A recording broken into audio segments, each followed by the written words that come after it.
우리 좌우에 한번 반갑게 인사하겠습니다. 잘 오셨습니다. 승리합시다. 달수교회가 자랑할 만한, 또 우리가 하나님 앞에서 믿음의 자긍심을 가질 만한 두 가지가 있다면, 첫째는 전 성도들이 선교 회원이 된다는 것이고, 또 하나가 있다면 전 성도들이 후학 양성을 위한 장학 회원이 되어서 하나님이 기뻐하시는 삶들을 위해서 금액에 많고 적음을 떠나서 믿음으로 살아온다는 것입니다. 그러므로 달수교회에 소속되어 있다라고 하면 반드시 선교 회원이 되어야 하고, 아멘 합시다. 반드시 또 뭐가 되어야 돼요? 장학 회원이 되어야 될 줄로 믿습니다. 긴 시간 동안 인도하신 하나님께 영광을 돌려드리고, 또 묵묵하게 이 일들에 헌신하신 우리 성도들께 감사의 말씀을 드리고, 앞장서 수고하시는 모든 실무자들에게도 감사의 말씀을 겸해서 드립니다. 오늘 장학주일이기 때문에 저희 가족에 대한 말씀이 조금 드려지더라도 여러분들이 좀 양해를 하시고 드려주시면 좋겠다 생각이 듭니다.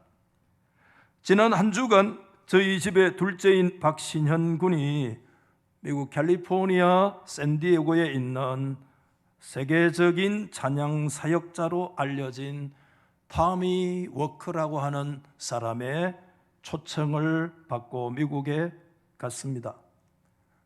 타미 워크는 여러분 잘 아시다시피 참 훌륭한 찬양 사역자인데, 여러분들이 예배를 마치시고 좀 여유가 있다면 유튜브나 이런 곳에 TWM, 타미 워크 미니스트리를 쳐보시면 타미 워크가 어떤 찬양 사역자라고 하는 것을 여러분들이 잘 아실 거예요.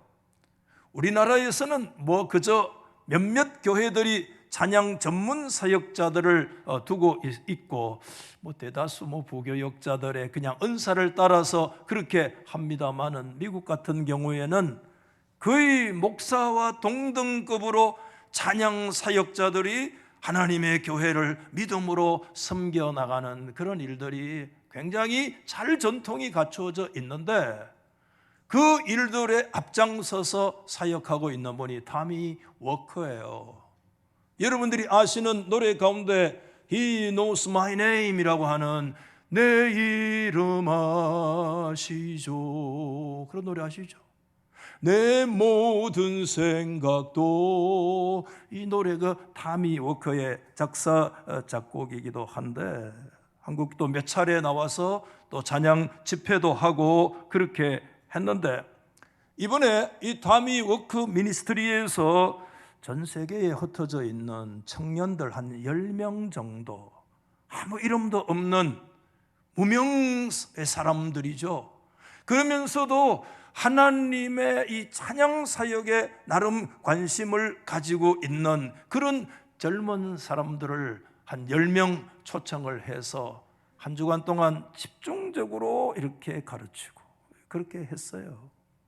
그렇게 해서 정말 이 영성적인 지도도 해주고요, 또 찬양을 지을 때 어떤 자세로 지어야 되느냐, 타미 워크는 정말 이 영성도 탁월할 뿐만 아니라 철저히 하나님의 말씀 중심으로 찬양을 지어야 되고, 그래서 심지어 요한복음 1장에서 마지막 장 전체를 찬양으로 지어서 하나님께 영광을 돌리기도 했던 그런 사람이고요, 자신의 삶에 적용되어져서 그 사역들이 하나님 앞에 믿음으로 드려져야 되고, 이번에 한 10명 정도 이렇게 지도를 하면서 그 현장에서 또 각자의 영감과 은사를 따라서 찬양곡을 지어서 마지막 날 그거 다 악기에 맞추어서 한 사람씩 한 사람씩 소공연으로 하나님 앞에 영광을 돌리기도 했는데, 이번에 이제 흩어지면 오늘 뭐 새벽에 서울에 떨어졌습니다마는 어느 곳에 있든지 한 달에 한 곡씩 작사 작곡을 해서 다미 워크에게 보내고 다미 워크가 그런 것에 대해서 영성적으로 지도하고, 앞으로 여러 가지 이 찬양 사역을 위해서 이 중장기적인 그런 비전들을 서로 공유하고, 그분은 그 지역 교회를 중심으로 당신이 지금 지은 그 찬송을 이번 주일 당신이 섬기는 그 지역교회에 가서 지역교회 성도들과 함께 하나님을 찬양하게 하라, 이런 정신으로. 그래서 저희 박신현 군이 평소에 이 찬양사역자 다미 워커를 굉장히 그의 영성과 음악적인 방향성을 매우 존중하고 존경해 왔는데, 이번에 큰 격려를 받고 와가지고 이 마음이 막 빵빵하게 그러왔어요. 다미 워커가 너는 나처럼 이 찬양 사역자가 되라, 이런 얘기를. 지금 신학을 좀 내려놨어요. 어떻게 될지 모르겠어요. 여러분들 좀 개인적인 말씀입니다. 그런 좀 기도의 말씀도 부탁을 드리려고 하는데, 여러분 이 샌디에고 바닷가에서 이번에 초청받은 젊은 사람들을 이렇게 해서 한 사람 한 사람씩 다 지도해주고 격려해주고 그들의 마음을 이해해주고 앞으로 어떤 방향으로 하나님의 나라 사역을 위해서 섬길 것인가 다 세밀하게 멀리에서 막 그냥 한국에 몇 차례 올 때 그때마다 만나서 사역을 사귀기도 했지만, 이번에 한 주간 집중적으로 지도를 받으니까 애가 굉장히 익사이팅 돼가지고 팡팡하게 지금 돼가지고 오늘 아침에 떨어졌습니다만, 제가 오늘 왜 이 말씀을 드리는 이유는 이번에 직간접적으로 제가 얘기를 들었는 것입니다만, 타미 워크의 그 전문적인 사역을 위해서 이번에 가보니까 그 배우의 그 사역이 사역될 수 있도록 헌신하는 사람들이 다 보석처럼 박혀서 그런 일들을 어무로 양으로 하나님의 나라 사역을 위해서 섬기더라 이거예요. 이번에 초청받은 젊은 무명의 청년 가운데 아시아 사람은 저희 둘째가 유일을 한데 대구에서 왔다고 하니까요, 한 사람이 눈에 빛이 반짝반짝 나면서 반색을 하면서 다가와가지고 포옹을 하면서 맞이하는 거예요. 왜냐하면 그 사람도 대구 사람이야.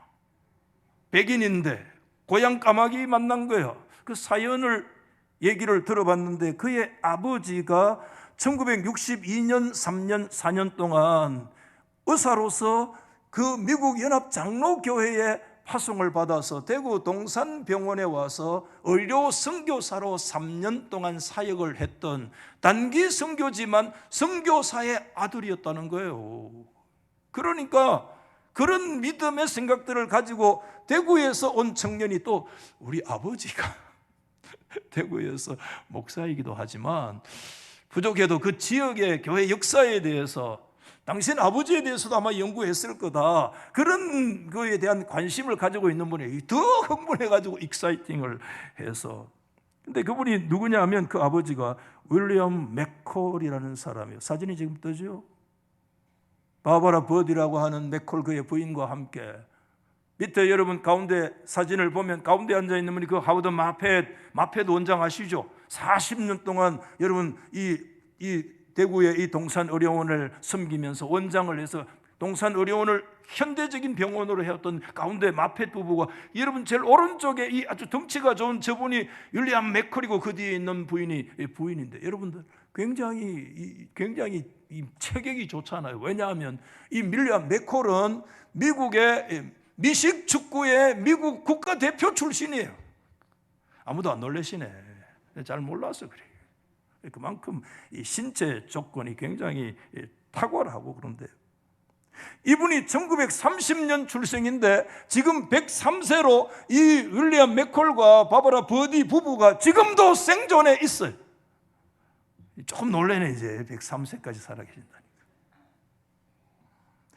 저도요 간접적으로 이 얘기를 들으면서 저도 깜짝 놀랐는데 왜 그러냐 하면 2년 전에 2021년도에 동산 어려운 선교복지회의에서요 책을 하나 출판했는데 하늘의 미랄되어라고 하는 700페이지의 책을 썼어요. 저도 이 집필전에 참여를 해서 이 책이 한 100페이지 정도를 저도 썼는데 이게 뭐냐 하면 그동안 동산병원을 지나갔던 의사들, 간호사들, 심지어 전기기사들 다 선교사 신분으로 왔단 말입니다, 과거에. 그래서 우리가 일단 자료를 정리해 보니까 한 70명 정도 자료가 정리가 되는데 어떤 사람은 몇백 페이지 쓸 수 있는 사람도 있지만 어떤 사람은 정말 이름 하나만 있고 자료가 없는 사람도 있어요. 그래도 자료가 되는 데까지 그렇게 정리를 한번 해보자 해서 700페이지의 자료를 정리를 했는데 윌리엄 맥콜에 대한 기록도 3페이지로 정리를 해놓았기 때문에 그래요.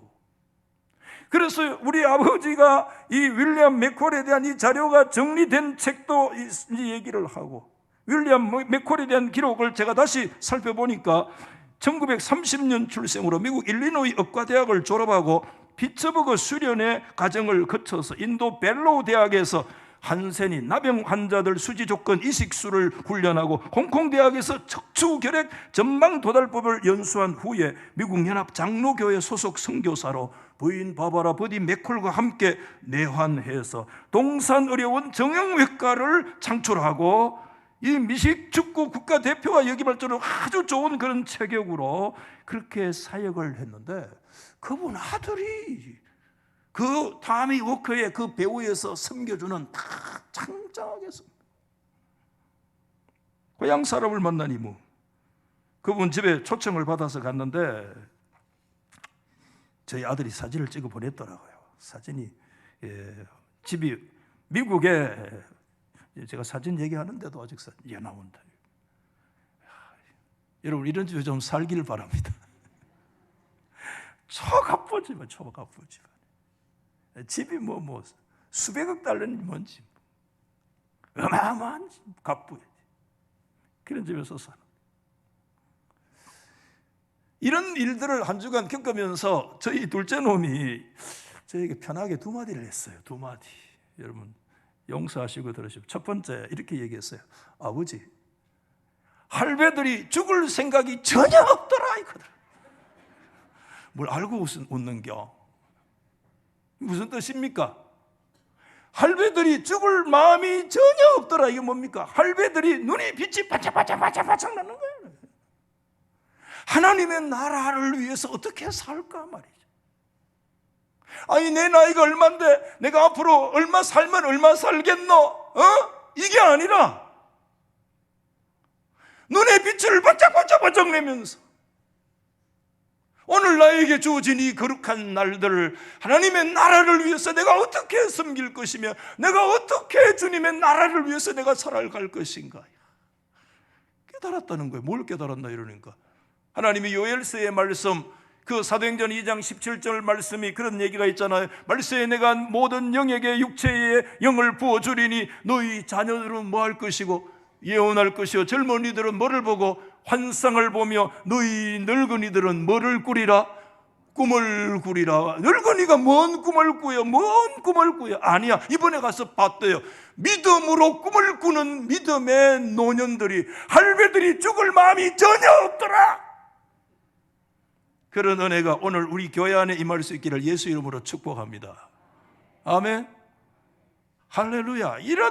그런 마음을 가지고 어떻게 하면 막 섬길까? 그 10명이 전부 다 왔는데 여러분 그 미국의 힐튼 호텔에다가 막 자리를 잡아주고 막 그렇게 막 섬기고 정말 그 마음에 이런저런 뭐 지나가는데 아픔과 사역의 아픔 이런 것들을 그대로 드러났는데 굉장히 안타까워하면서 그걸 한 사람 딱 붙어가지고 막 계속 한 주간 내내 케어해주고 막 미국 LA에 며칠 일찍 떨어져가지고 게스트하우스를 찾아간 거예요. 다른데 여러분 몇백 달러씩 주고 어떻게 자요? 게스트하우스에 가면 방갈로식으로 이렇게 돼 있는데 남자 여자가 이제 혼숙은 아니고 싼 싸구려 게스트하우스니까 저쪽 구석에는 방갈로 저쪽 구석에는 여성이 자고 이쪽에는 전 세계에서 온 사람들이 그래서 이제 2, 3일 거기서 이제 머무는데 여러분 LA 안 가보셨죠? LA 굉장히 위험합니다. 그런데 자면 안 돼요 사실. 제가 그런데 자는 줄 알았으면 절대 못 자게 하는데 저한테 말도 안 하고, 저 아버지 돈 없다고, 그 몇십 달러 주고 그 잔 거야, 며칠 더. 죽어요, 여러분. 전부 다 여러분 대마초 마약이 다 마약 냄새가 온 도시를 진동하는, 밤에 못 나갑니다, 절대. 그런데 그런 곳에 머물렀다니까 이 할배가 놀라는 거, 어떻게 거기에 머물 수 있냐고. 다음에 오거든 절대 그러지 말라고. 모든 것이 다 준비되어 있다고. 당신들 같은 젊은이들을 위해서 모든 것들이 다 준비되어 있는데 몰랐으니까.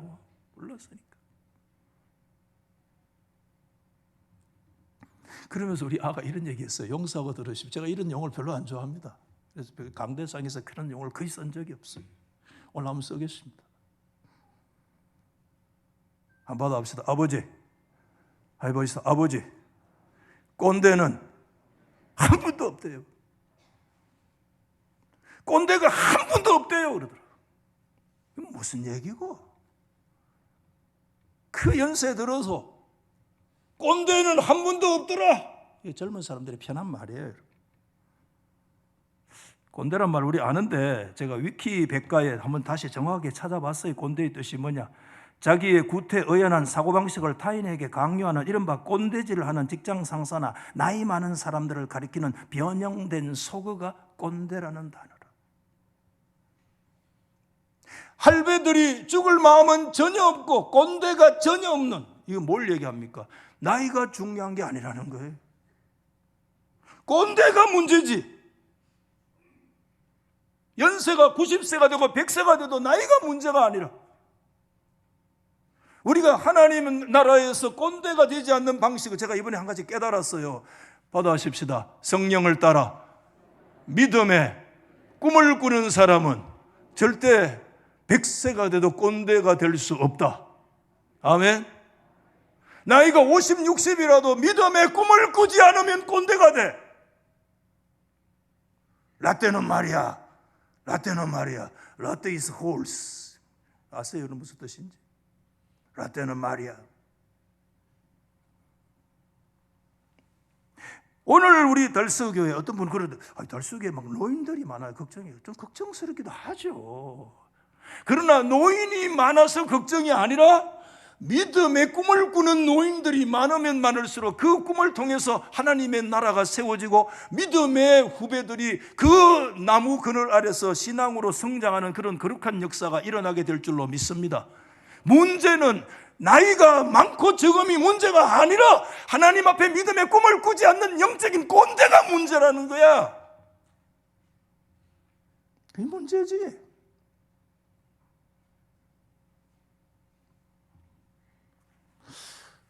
요즘 한국 교회에 대해서 포스트 코로나 이후에 한국 교회가 한국 사회를 떠나서 존재할 수가 없잖아요. 그렇죠? 한국 사회 안에 한국 교회의 이 스탠스, 정체성을 앞으로 어떻게 해야 될 거에 대한 지금 계속 이제 그런 데 대한 이 기독 지성인들의 고민과 학자들의 논문 발표가 지금 계속 나오는데, 저도 유심히 제가 그런 부분에 관심을 가지고 이런저런 잡지들을 제가 읽어보는데 딱 한 방향으로 얘기하고 있어요. 지금까지 한국 교회는 뭐냐 하면 모범이 되는 리더십, 본 리더십 중심이었다고 한다면, 포스트 코로나 이후에는 이제는 본 리더십만 가지고 모범이 되어지는 리더십만 가지고 대단한데, 그것만 가지고는 이제 사회를 변화시킬 수, 사회의 영적 도전을 줄 수가 없다. 어떤 리더십이 요구되느냐 하면 한국 사회 앞에 한국 교회가 이제는 자기 희생, 자기 부인, 자기 희생 리더십이 아니면 한국 사회에 더 이상 씨알이 먹혀 들어가지 않는 새로운 리더십을 요구하고 있다는 거예요. 한국 사회는 이제는 한국 교회를 향해서 포스트 코로나 이후에 이렇게 얘기를 합니다. 당신들이 빛과 소금이라고 정말 거룩한 성처럼 성체를 쌓아서 지금까지 100년 동안 이끌어 왔을지 모르지만, 포스트 코로나 이후에는 당신들 스스로, 한국 교회 당신들이 먼저 당신들이 믿고 있는 예수의 삶에 대해서 우리에게 보여줘. 예수가 하늘의 영광을 버리고 이 땅에 내려와서 성육신과 자신의 모든 것들을 다 비어 케노시스 한 것 같은 자기 희생과 자기 부인의 리더십을 한국교회가 먼저 예수가 어떤 것인가를 우리에게 보여달라고 얘기하는 이 리더십이 아니면 포스트 코로나 이후에 한국교회가 설 수 있는 자리가 없다는 것이 지금 포스트 코로나 이후에 나타나는 여러 가지 얘기들이에요. 진단의 문제가 그곳에 하나로 모아지고 있어요.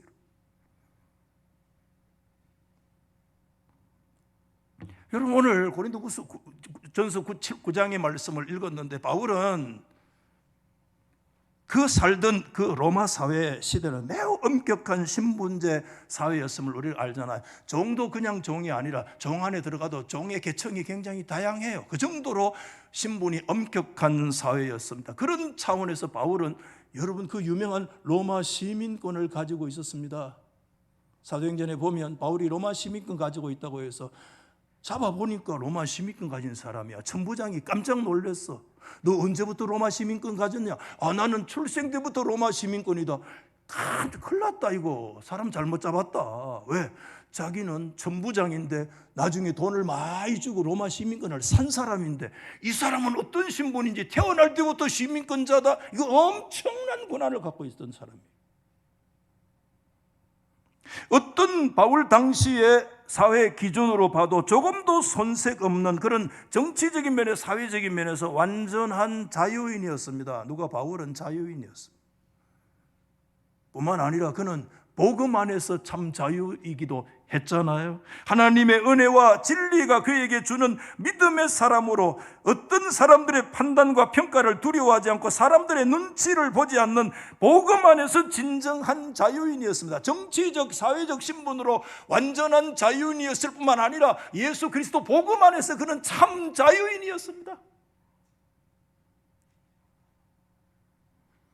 근데 오늘 여러분 19절 말씀, 심상치 않는 말씀을 우리 같이 한번 이 말씀을 앞에 한번 다 고개를 드시고 같이 시작. 내가 모든 사람에게서 뭐하나?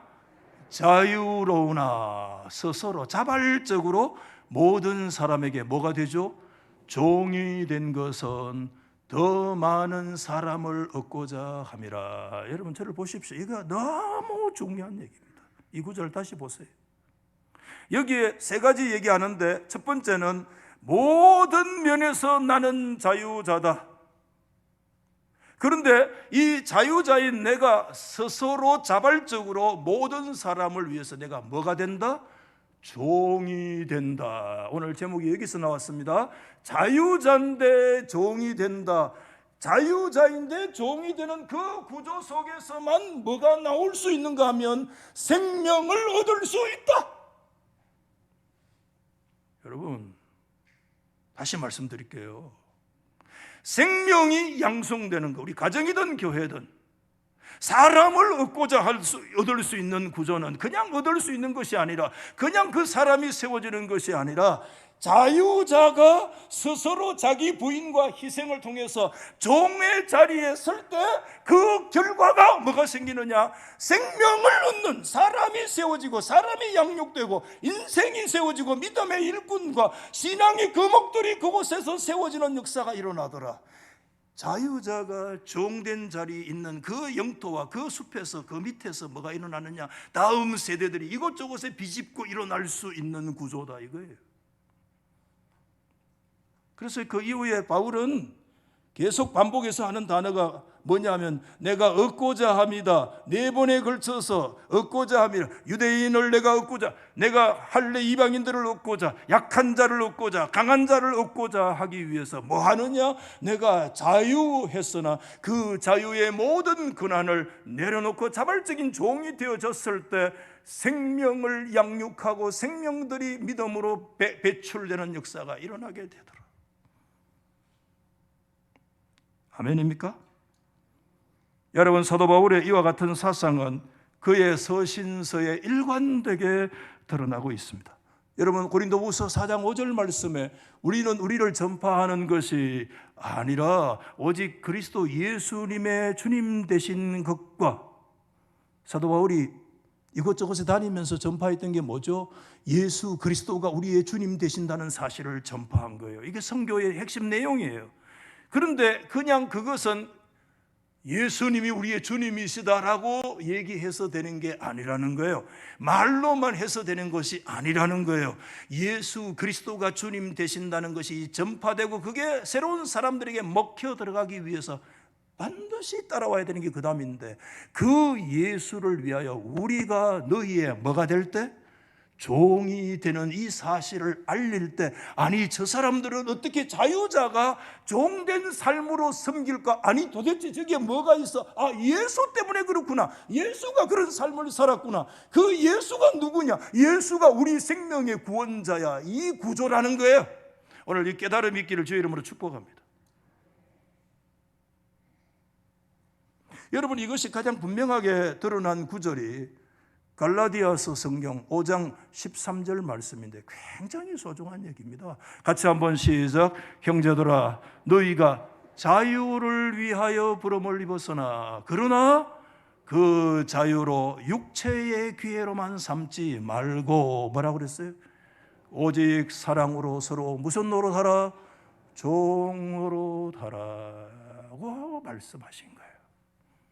여러분, 이게 얼마나 중요한 사상이냐면 이 바울 사상이 종교개혁의 핵심 사상으로 등장을 합니다. 여러분, 1000년 동안에 그 중세의 그 로마 교회를 몰아내고 새로운 빛과 진리의 교회인 종교개혁의 역사를 이룰 수 있는 것이 나타나려고 하면 어떤 역사냐? 자유자가 종된 자리에 들어갈 때 새로운 시대가 열리고 빛의 시대가 열려진다는 사실을 얘기한 거예요. 여러분, 1520년에 마르틴 루트가 1517년에 비텐베르크 대학 안에 그 정문에 95개조 조항을 갖다 불고 3년 만에 그가 3편의 논문을 쓰는데, 핵심적인 짧은 논문이죠. 독일 크리스찬 귀족에게 보내는 편지, 교회의 바벨론 포수, 그리고 세 번째 1520년 한 해에 3편 썼는데, 이 마틴 루터의 가장 핵심적인 사상이 그리스도인의 자유라는 사상의 제목의 논문, 소논문을 씁니다. 굉장히 중요한 논문이에요. 그 그리스도의 자유의 핵심 얘기를 그는 이렇게 얘기를 하는데, 이렇게 얘기를 합니다. 그리스도인은 누구에게도 지배받지 않음에 모든 것에 가장 자유로운 주인이다. 그리스도인은 자유자라는 거예요. 동시에 그리스도인은 모든 사람에게 지배를 받는 모든 사람의 가장 충실한 종이다, 이라고 얘기하는 거예요. 두 가지 명제를 얘기합니다. 제일 명제는 그리스도인은 아무 것에도 종속되지 않는 자유자입니다. 아멘. 우리는 예수 안에서 참 자유자입니다. 할렐루야. 그러나 제2명제는 그리스도인들은 모든 사람에게 봉사하며 섬기는 그들의 종입니다. 그리스도인들은 그리스도 예수 안에서 자유자인 우리들을 동시에 모든 사람의 종으로 부름을 받았다. 굉장히 겉으로 보면 서로 상호 모순되는 것 같지만, 1명제와 2명제가 서로 배치되는 것 같지만, 그리스도인은 자유자이며 동시에 그리스도인은 모든 사람의 종이어야 된다. 이 사상이 종교개혁의 핵심 사상이고, 이게 성경의 핵심 사상이고, 이게 기독교의 핵심 사상이라는 거예요. 우리는 여기서 두 가지 자유를 정리를 할 수가 있습니다.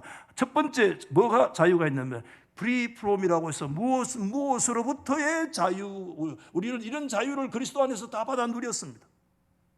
그런데 뿐만 아니라 이제 우리는 free for 뭘 위한 자유의 자리로 나가야 됩니다. 그런 말씀 이해됐어요?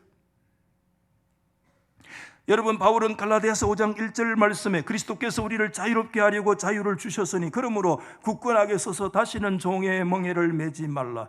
여러분, 예수 그리스도 안에 있는 자들은 죄와 사망과 영원한 죽음으로부터 우리가 자유된 줄 믿으시기 바랍니다. free from 무엇으로부터? 우리는 그리스도 때문에 온전한 자유가 우리 가운데 주어졌습니다. 할렐루야. 근데 이거는 굉장히 소극적인 자유예요. 왜?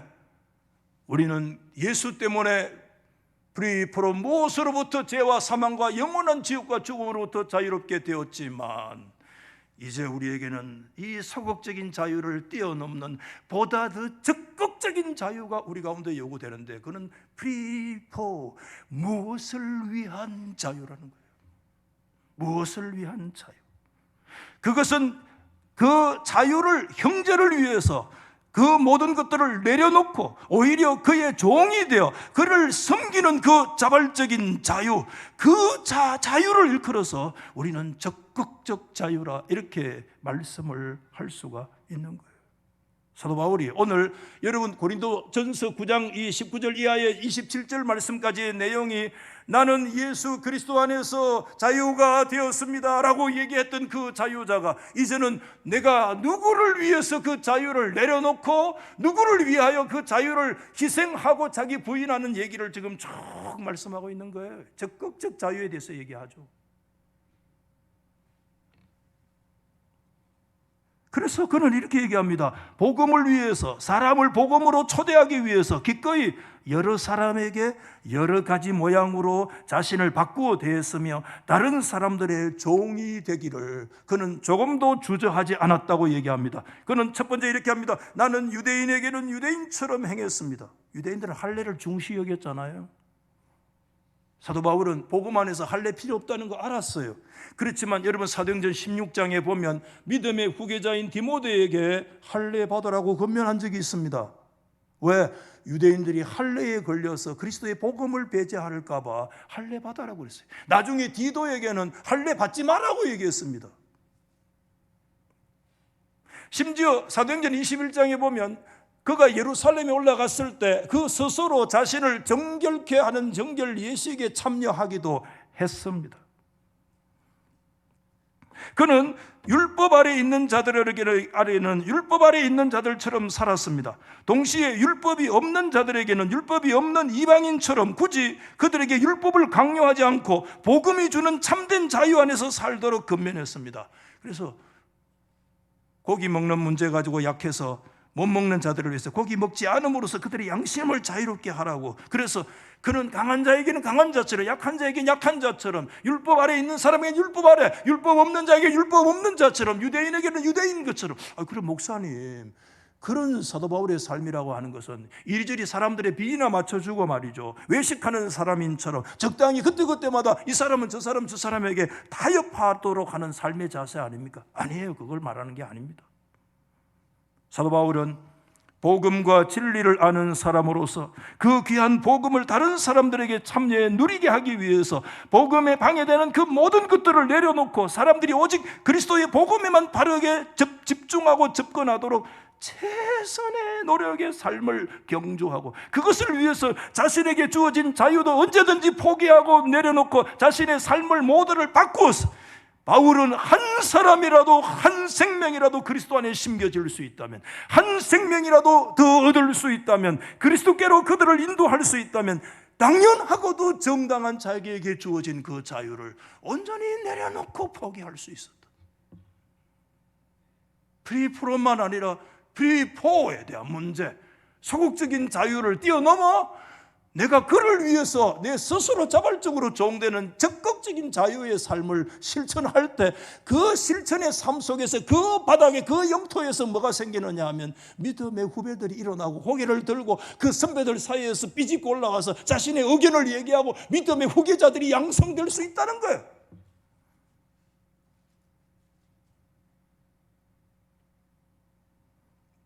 제가 그런 말씀 아까 드렸잖아요. 한국 교회는 이제 봄만 되는 리더십도 굉장한데 이제는 한국 사회는 포스트 코로나 시대에는 이렇게 얘기하는 거예요. 너희들이 예수를 우리한테 보여줘. 예수는 하늘의 영광을 캐노시서 비어 버리시고 이 땅에 오셨는데 너희 한국 교회가 뭘 버렸느냐 말이야. 학자들이 그런 얘기를 했어요. 지나온 100년 수십 년 역사 속에서 한국 교회가 이 한국 사회 앞에 진짜 모든 것들을 내려놓고 희생하고 섬길 수 있는 그런 기회가 거의 주어지지 않았다는 거예요. 물론 일제시대에 앞장서서 그런 일들을 좀 했습니다. 6.25를 전후로 해서 한국교회가 그런 일들을 감당을 하려고 애를 썼습니다.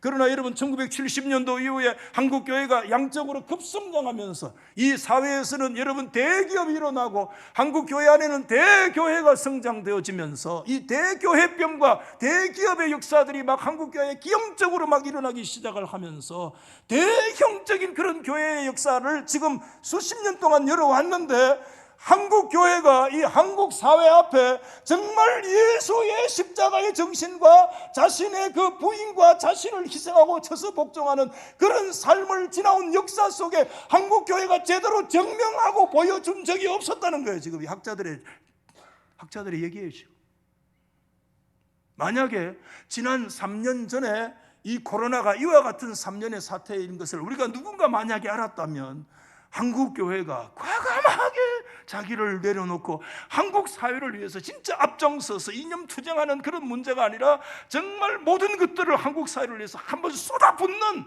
이런 역사들이 있어야 될 텐데 이 굉장히 중요한 시기를 어쩌면 놓쳐버렸다는 걸 수도 있다는 거예요.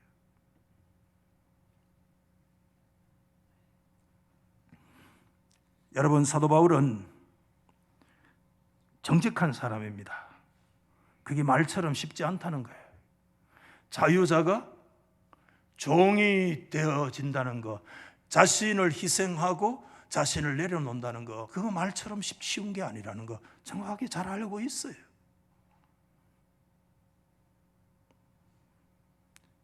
그래서 그는 오늘 여러분 본문 마지막 27절 성경에 유명한 성경 구절 한번 보실랍니까? 27절 말씀을 시작. 내가 내 몸을 뭐 해줘? 처복종하게 하면 내가 남에게 전파한 후에 자신이 도리어 버림을 받을까 두려워함이로다. 이게 무슨 얘기입니까? 우리가 굉장히 우리 자신이 쳐서 복종하라고 그렇게 늘 기도 많이 하는데 여기에서 처복종이라는 단어가 제가 한번 다시 찾아보니까 헬라의 히포피아조라는 단어인데 이게 무슨 뜻인가 하면 권투 용어더라고요. 권투 아시죠? 박싱, 응? 박싱 붙어가지고 막 때려야 되는데 어디를 때립니까 여러분? 어디를 때려요? 권투 선수가 라이트, 레프트, 아파컷 막 때리는데 탁 때리는데 어디 때려요? 얼굴 때립니다. 많이 때려봤는 모양이다. 맞습니다. 얼굴 중에서도 주로 어디를 때리면 가장 치명타예요? 턱. 그리고 또 이 턱은 뼈 이거. 맞아요. 그것도 그렇지만 코도 그렇고요. 얼굴 다 약한데요. 얼굴 중에서도요 가장 약한 데가 어디냐면 눈 밑에 여기예요. 제가 안경 벗으니까 이상하죠? 여기를 탁 이게 뭐냐면은 이게 히포피아조라는 거예요. 그냥 쳐서 복종한다는 한 방 때린다는 게 아니고요. 그 눈 밑 눈 두덩이를요 멍이 들어서 시퍼렇게 그냥 팍 주저앉도록 반복적으로 계속 때린다는 거예요. 이게 쳐서 복종이에요. 무시무시하잖아요, 여러분.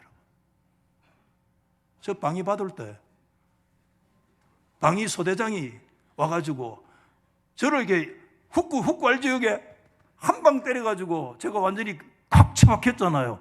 여러분 미안하지만 지금도 제가 날이 구절하면 여기 아픕니다. 방위 소대장한테 한 대 맞아가지고 방위 소대장은 방위가 지 소대장이라 겁나. 만약에 여러분 있는 두덩이를요 그 약한 데를 찧어박아가 눈이 시퍼리게 눈알 빠지도록 주 때리고 뭐 해야 되겠습니까? 퍽퍽퍽 ቁ꾸로 앉아요. 우리는요 그렇게 하지 않으면 우리 안에 돋아나는 이 정욕과 우리 안에 돋아나는 이 소욕들과 우리 안에 끊임없이 안개처럼 피어오는 인간의 이 육신적인 소욕과 내 기득권을 내려놓지 않고 포기할 수 없는 인간의 이 소욕들이 여러분 우리 알잖아요. 우리 스스로 잘 알잖아요. 이건 몸을 학대하라는 말 아니에요. 영지주의적인 이단을 얘기하는 것이 아닙니다. 몸이 더럽기 때문에 몸을 쳐서 몸이 영혼의 감옥이니까 쳐서 이거 아니에요. 오늘 이건 뭘 얘기하느냐?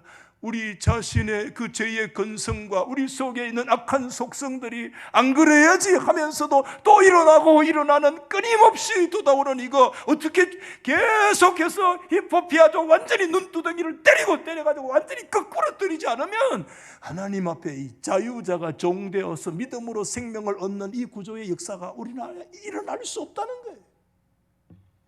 그만큼 어려운 거예요. 하나님의 도움을 받아야 돼.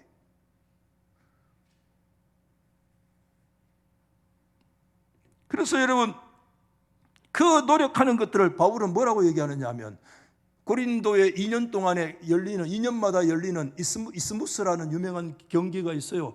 여러분 아테네에는 아테네 올림픽이 굉장한 이제 그 당시 최고의 경기지만 올림픽에 거의 버금가는 코린토에는 이스무스가 2년마다 열리는 그 경기에 대해서 얘기를 하는데 여러분 그 이기기를 다투는 자마다 절제하나니 매우 중요한 얘기입니다. 여러분 선수들이 그 달려가기 위해서 여러분 지 먹을 거 먹고 지 놀 거 놀고 카바레 가서 춤출 거 다 추고 그렇게 합니까? 손흥민 선수 그렇게 삽니까? 손흥민 선수 사는 거 10분의 1만 살아도 목사들 성자가 돼요. 저 같은 경우는 자신을 다투기를 이기는 자기를 다투는 자마다 자기 절제하지 않은 자기를 히포피아조 눈두덩이 밑에를 쭉 때려가지고 자신의 소욕들을 쳐서 복종하지 아니하면서 하나님을 영화롭게 할 수 있는 길이 없고 이웃을 향해서 섬길 수 있는 종된 길이 걸어갈 수가 없다는 걸 지금 바울이 얘기하는 거예요. 오늘 이 말씀이. 그런 역사들이 오늘 우리 속에 있기를 예수 이름으로 축복합니다. 저는 오늘 말씀을 정리하면서 한번 받아하십시다. 자유자, 종. 자유자가 뭐 될 때? 종이 되어지는 이 토양, 이 영토, 이 공동체 안에서만이 그 속에 뭐가 생겨요? 생명을 얻고자 하노라. 믿음의 후배들이 일어나고 자녀들이 공동체 안에 일어나고 다음 세대들이 일어나고 그 속에서 하나님의 사람들이 양육되고 일어납니다. 아멘. 그래서 제가 몇 가지 정리했어요. 우리는 어떤 자세를 취해야 되나? 첫째, 같이 시작. 선배들이 자기 주장을 뭐 해야 되죠? 내려놔야 됩니다. 선배들이 자기 주장을 내려놔야 됩니다. 여러분. 여기에 자기 주장은 기득권이기도 하고요, 인생의 경륜이기도 하고 내 뜻대로 하면 돼. 일의 효율성을 살릴 수 있지만 우리가 연초에 그런 얘기 했잖아. 이건영 목사님이 오셔서 효율을 중심으로 하지 말고 관계를 소중히 여기라 그런 얘기를 했잖아요. 선배가 자기 주장을 끝까지 고집하면 일은 어쩌면 굉장히 효율적으로 될 수 있을지 모르지만 그 스스로 자기 주장을 포기하고 그 주장을 내려놓지 않는 그 영토와 그 공동체와 그 삶의 자리에서는 절대 믿음의 후배들이 일어날 수가 없습니다. 왜? 결국 지 뜻대로 다 할 건데 뭐. 결국 지 고집대로 다 할 건데 입 딱 다물죠. 선배들이 자기의 주장을 그리스도 안에서 뭐 해야 됩니까? 내려놓고 자유가 종될 때 그때 믿음의 사람들이 눈을 떠서 우리 선배들 우리의 소리도 귀를 기울이는구나. 우리의 생각이 부족해도 우리의 소리를 굉장히 소중히 여기는구나. 우리는 여기서 마음 놓고 우리의 의견을 얘기할 수 있겠구나. 할렐루야. 그때 일어날 수 있어요. 아멘. 둘째, 부모의 역사도 마찬가지. 가정에서 부모의 희생과 섬김이 없으면 안 돼요. 부모가 자식의 눈높이로 내려가야 돼요. 부모의 경륜과 삶의 자리와 이거 자유에 우리에게 자유가 있어요. 눈에 다 보여요. 요래 하면 되겠는데 저래 하면 되겠는데 거길로 가면 되겠는데 있는 못 자식은 다른 거 하는 거야. 순서를 요래 하면 되겠는데 지 순서는 반대로 간다는 거야. 미칩니다. 저도 지금 저희 집에 요래 하면 되겠는데 아니라는 거야. 부모가 자유를 내려놓고 기도하면서 그 아이의 눈높이로 내려가서 진짜 부모가 자녀의 종이 될 때 그 가정에서 믿음의 사람들이 일어나게 될 것이라고 믿습니다. 세 번째, 저는 이렇게 적었어요. 좀 거칠지만 그냥 그렇게 적었어요. 설교 준비하면서. 내 소유, 물질일 수, 돈일 수도 있고 시간일 수도 있고 남다른 은사와 달란트일 수도 있어요. 그런 것이라고 할지라도 때로는 내려놓고 그것을 섬기고 오히려 눈을 반짝거리며 주의 나라를 향해서 할배들이 죽을 생각이 전혀 없고 꼰대의식을 다 내려놓고 어떻게 하면 저 젊은 것들을 섬길 수 있을까? 저것들 믿음으로 주의 나라를 위해서 차고 나가는 것 내가 도와줄 수 있을까? 그 자유자가 종될 때 그 영토에서 믿음의 사람들 일어납니다.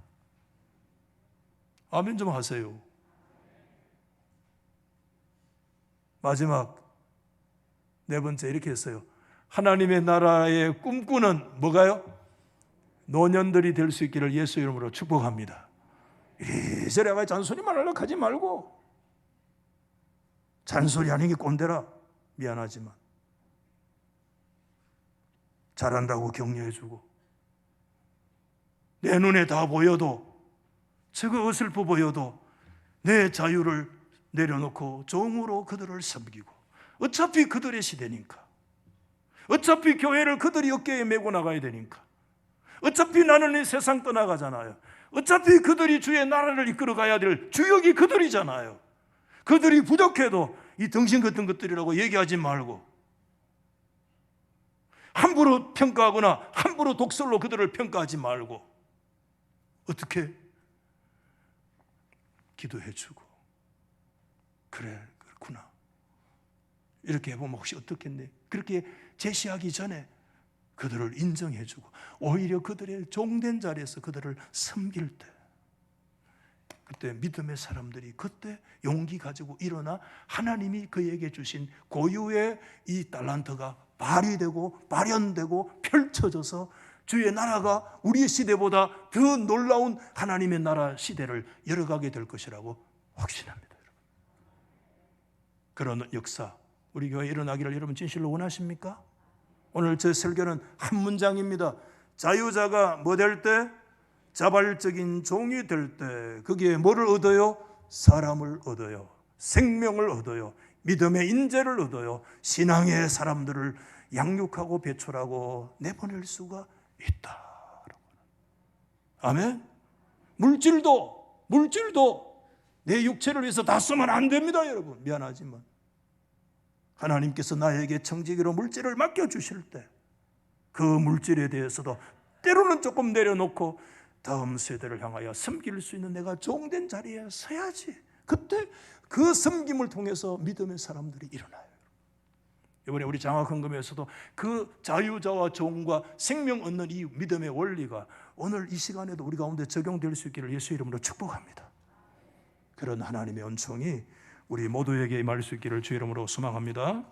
자, 여러분 오늘 이거 한번 끄집어내 보세요. 자, 우리 전통이기 때문에 제가 지난주에도 얘기했지만 목사님 다음 주에 할게요. 다음 주 없습니다. 여러분 다음 주에 나와서 예배 드리려고 자신해요? 하나님의 시간이에요. 오늘 이 시간에 작정하세요. 아멘. 오늘 이 시간에 작정하세요. 자 보세요. 장학헌금 의인은 종려나무같이 번성하며 레바논의 백향목같이 성장하리로다. 일시불, 오늘 이 시간에 뭐 헌금 준비 안 됐으면 일시불로 작정하십시오. 여러분들이 꼭 그렇게 하시고 월로 작정을 하시든지 그렇게 하셔서요, 성명과 직분을 꼭 기억하시고, 연말 연시에 우리가 여러 가지 헌금해야 되고 하는 일들이 많은데 교회 전통이잖아요. 믿음의 전통을 잘 지키셔서 우리 이 시간에 아직 적지 마세요. 제가 기도하고요. 마음이 준비되셨나요? 제가 기도하겠습니다. 하나님 아버지, 자유자가 그 스스로 자유를 내려놓고 종이 될 때 생명을 얻을 수 있다고, 예수 그리스도가 하나님과 동등됨이신 분이지만 동등됨을 취할 것으로 여기지 아니하시고 자기를 비워 종의 형체를 가지고 스스로 내려와 섬기실 때 그리스도 안에 수많은 생명들이 얻어지는 역사가 일어난 것처럼, 하나님 우리의 부족하고 나약한 것이지만 우리의 자유권이 형제와 이웃과 후배를 위해서 섬김의 자발적인 종된 자리에 설 때 하나님 우리 공동체, 우리 가정에, 우리의 삶의 자리에 믿음의 후배들이 일어나게 될 것을 믿습니다. 오늘 이 일에 우리가 이 하나의 영역인 물질 영역으로 이 시간에 하나님께 나아가려고 합니다. 물질도 내 육체의 소용만 위해 쓰지 않게 하시고 종된 삶의 자세로 믿음으로 섬길 수 있도록 역사해 주시옵소서. 예수님의 이름으로 기도하옵나이다.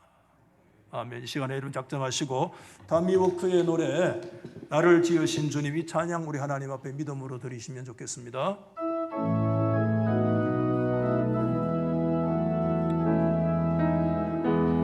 나를 지으신 주님, 내 안에 계셔 처음부터 내 삶을 교육자들 좀 도와주세요. 그의 손에 있었죠.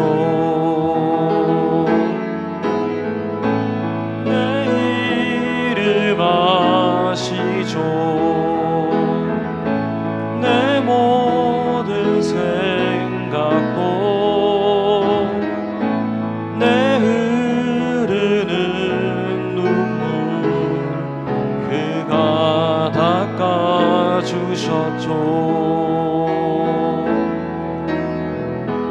그는 내 아버지, 난 그의 소유. 내가 어딜 가든지 날 떠나지 않죠. 내 이름 아시죠. 내 모든 생각도 아바라 부를 때 그가 들으시죠. 그는 내 아버지, 그는 내 아버지, 난 그의 소유. 내가 어딜 가든지 날 떠나지 않죠. 내 이름 아시죠.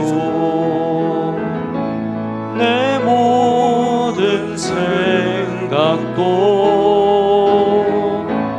아바라 부를 때 그가 들으시죠. 하나님 아버지, 계속되어지는 결단과 헌신들이 우리 가운데 요구되고 있습니다. 그럼에도 믿음으로 별서교에 소속된 성도들 참여하도록 도와주시니 감사합니다. 하나님, 우리 가운데 자유의 역사 주셨는데 그 자유를 이제는 스스로 내려놓는 보다 더 적극적 자유가 실천될 때 뭇생명들이 그 현장에서 믿음으로 일어나게 된다고 말씀해 주셨습니다. 이것은 선교의 원리며 장학의 원리며 교육의 원리며 기독교의 본질의 원리임을 다시 생각합니다. 이 안에 이와 같은 거룩한 역사들이 우리의 삶 속에 일어나도록 하나님이 도우시고 10의 1조와 감사와 선교 장학과 주일과 모든 영역에 참여한 성도들 하나님 일일이 기억하시고 채워주시옵소서. 예수님의 이름으로 기도하옵나이다. 아멘. 선영자 은퇴 권사님께서 하나님 나라와 노후 그리스도의 보호와 평안으로 선교 헌금 200만 원 특별히 드렸습니다.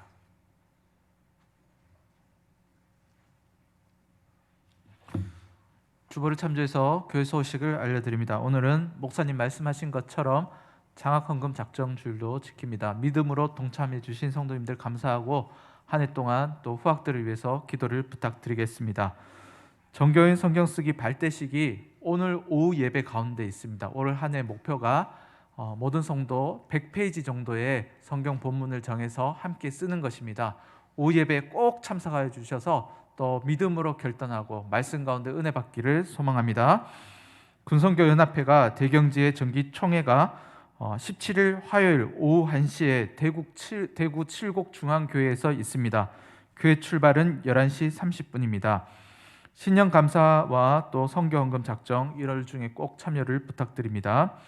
다음 주 주일이 설 명절입니다. 그래서 설 순서지 주보에 실어놨지만 조금 더 큰 순서지를 필요로 하신 분들은 또 예배 마치고 나가실 때 필경대위나 또 사무실을 요청하시면은 설 순서지가 준비되어 있습니다. 총회 샬롬 부흥 전도 운동, 원데이 전도 일꾼 훈련 집중 세미나가 권순흥 총회장 목사님을 모시고 경기도 화성 주다산 교회당에서 19일 목요일 오후 1시부터 5시 가운데 있습니다. 꼭 총회 전도 운동뿐만 아니라 우리 교회 자체적으로도 전도 운동을 하려는데요. 또 많은 분들이 함께 참석해 주시기를 부탁드립니다. 누구나 참가 가능하고요. 17일 화요일까지 사무실로 신청을 부탁드리겠습니다. 1, 2 남전도회, 2, 5, 7 여전도회, 그루터기 청년회 원래가 3부 예배 후에 있습니다. 대구노회 임시회 소식입니다. 16일 월요일 오전 10시 충일교회당에서 있습니다. 기간 소식입니다. 고등부 부장 부관 변경 소식을 알려드립니다. 기존에 부장 집사님께서 외국으로 장기 출장을 가셔서 부감이 변경되었습니다. 부장에는 윤종훈 집사님, 부감에는 최원성 권사님입니다. 또 고등부 수련회가 내일부터 수요일까지 경일대학교에서 있습니다. 다음 세대를 위해서 기도를 꼭 부탁드립니다. 사남전도의 총회 결과가 다음과 같습니다. 참조해 주시고요. 새가족 수료하신 김동우 성도님 계시고요. 그리고 성경을 읽으신 분들 계십니다.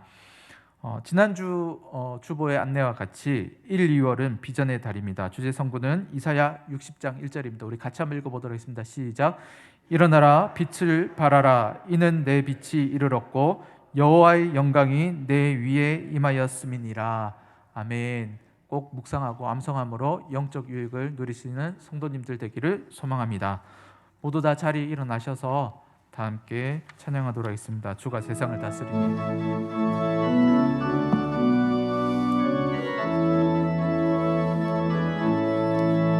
주가 세상을